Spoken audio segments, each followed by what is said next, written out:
típico político norte-americano tem uma carinha bem conhecida: homem, branco, protestante. Com algumas poucas exceções para meio que confirmar a regra, o Obama, por exemplo, quase todos os candidatos a presidente dos Estados Unidos, desde que o país foi fundado, seguiam este padrão. Em 2016, no entanto, o Partido Democrata indicou uma mulher à presidência, a ex-secretária Hillary Clinton. Mas o que talvez você não saiba é que ela não foi a primeira mulher a disputar a presidência ou a vice. Na verdade, isso já havia acontecido 144 anos antes. Olá, eu sou Fernanda Forgerini e hoje a gente te conta quais foram as mulheres que fizeram história nas eleições presidenciais. Bom, as mulheres só tiveram direito ao voto garantido em todos os Estados Unidos há exatos 100 anos. Em 18 de agosto de 1920, após a batalha do que ficou conhecido como movimento sufragista, foi aprovada a 19ª emenda à Constituição norte-americana e as mulheres puderam votar em todo o país. Mas isso não quer dizer que, desde muito antes, elas já não tentassem chegar ao cargo mais alto da República.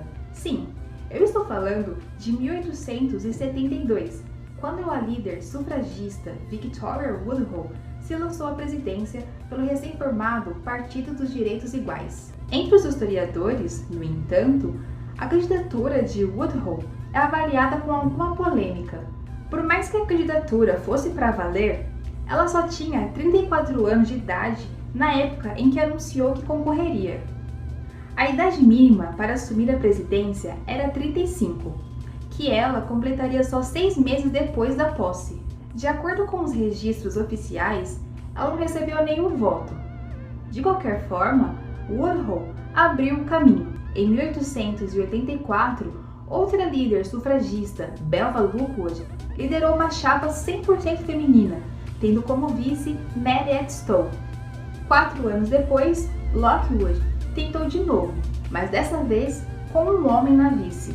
Só que ainda ia levar 76 anos até que um dos dois grandes partidos, no caso o republicano, visse uma mulher tentar se candidatar à presidência. Sim, o Partido Republicano, de Nixon, Reagan e Trump. A senadora Margaret Chase Smith, do Maine, concorreu nas primárias republicanas de 1964.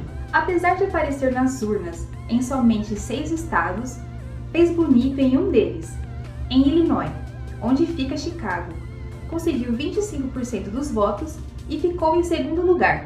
Para os padrões republicanos, Margaret era até moderada, chegando a criticar a perseguição do senador Joseph McCarthy contra qualquer um que ele achasse ou dissesse que era comunista. No final, o indicado do partido foi o então senador ultraconservador Barry Goldwater, que perdeu de lavada para o presidente democrata Lyndon Johnson. 4 anos depois, Charlene Mitchell se tornou a primeira mulher negra a concorrer à presidência pelo Partido Comunista dos Estados Unidos. Sim, existe um Partido Comunista nos Estados Unidos. Nesse vídeo aqui, a gente conta sobre ele e mais um monte de partido que você nem imaginava que existia. Charlene teve um pouco mais de 1000 votos e figurou nas cédulas de 2 estados. E em 1972, foi a vez do Partido Democrata a entrar nessa história. A deputada por Nova York, Sheila Chisholm, fez história e concorreu nas primárias presidenciais do partido, tornando-se a primeira mulher negra a fazer isso por um dos 2 grandes partidos. Além disso, ela foi a primeira mulher a participar de um debate presidencial. A candidatura de Chisholm, por mais frustrada que tenha sido, George McGovern foi o candidato democrata, marcou época na política norte-americana. Ela é usada como símbolo até hoje dentro do partido, quando ele precisa se aproximar do eleitorado negro feminino. A determinação de Chisholm pode ser resumida em uma de suas frases mais famosas: "Se eles não te dão um lugar à mesa, traga uma cadeira dobrável." Depois de Chisholm, outros partidos indicaram várias mulheres a presidente ou vice. Um bom exemplo disso foi a candidatura em 80 e 84 de Angela Davis a vice-presidente pelo Partido Comunista.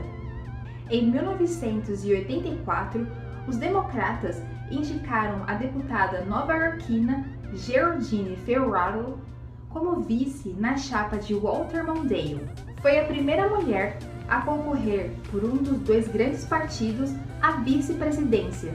Era uma tentativa de mudar um pouco a história da eleição, que se encaminhava na vitória do então presidente Ronald Reagan, mas não deu certo.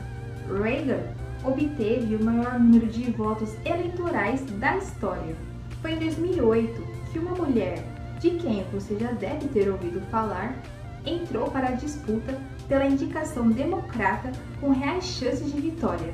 A então senadora Hillary Clinton, que também havia sido primeira-dama nos anos 1990. Quando a campanha começou, parecia inevitável que Hillary seria candidata democrata, mas faltava combinar com um outro candidato, no caso, Barack Obama.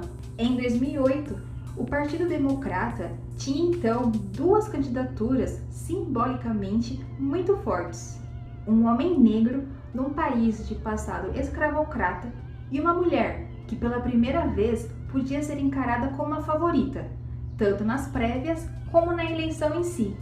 Depois de uma disputa acirrada, com trocas de acusações de ambos os lados, o movimento de Obama foi o mais forte, e ele acabou levando a indicação democrata para disputar a presidência contra o republicano John McCain. McCain, por sua vez, percebeu o que estava por vir. O apoio a Obama só crescia, e o democrata arrastava multidões por onde passava. Em uma estratégia parecida com a de Mondale em 84, McCain surpreendeu e escolheu a até então desconhecida e ultraconservadora governadora do Alasca, Sarah Palin, como vice-presidente.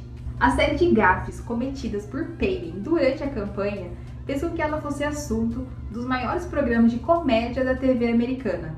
A derrota foi inevitável. Palin até tentou se cacifar anos depois para concorrer sozinha, sem sucesso. Com a vitória de Obama, Hillary virou secretária de Estado. E em 2016, mais uma vez, parecia que era a vez dela. Parecia fácil, mas a esquerda democrata veio com um nome forte, Bernie Sanders, que por muito pouco não venceu Hillary, que precisou mobilizar toda a máquina da burocracia democrata para derrotá-lo. Hillary Clinton se tornou assim a primeira mulher a ser indicada à presidência por um dos dois grandes partidos. E realmente parecia que era a vez dela. As pesquisas mostravam que ela teria uma eleição garantida frente ao candidato republicano Donald Trump. E como nós já explicamos aqui neste vídeo, deu tudo errado. A rejeição a ela e ao ex-presidente Bill Clinton, as fake news de Trump e a misoginia turbinada pelas redes sociais, além do problemático sistema eleitoral dos Estados Unidos, fizeram com que Hillary, mesmo tendo mais votos do que Trump entre os eleitores, fosse derrotada entre os delegados. A candidatura de Hillary em 2016 e as confusões de Trump deram força às diversas candidaturas femininas em 2020 pelos democratas. Nas primárias, 6 mulheres tentaram a indicação. Quem largou na frente, no entanto, foi Bernie Sanders. Novamente, o establishment democrata se mobilizou e foi derrotando uma a uma, buscando se unificar em torno de Biden, ex-vice de Obama. Com o apoio de Obama e de Hillary, Joe Biden venceu as primárias e prometeu indicar uma mulher para vice. A escolhida, depois de muita especulação, foi a senadora pela Califórnia, Kamala Harris, que havia inclusive desferido um ataque muito marcante contra o próprio Biden durante um debate nas primárias. Kamala é a primeira mulher negra e descendente de indianos a concorrer à vice-presidência por um dos dois grandes partidos. Não era, no entanto, a mais progressista das opções, sendo criticada inclusive por parte do movimento negro por não ter atuado contra a política prisional norte-americana. Como o próprio Biden mostrou, ser vice-presidente tem suas vantagens dentro do partido. Em caso de vitória do democrata, Kamala vira a favorita à indicação para as eleições de 2024, caso Biden não concorra, ou 2028. Vamos acompanhar.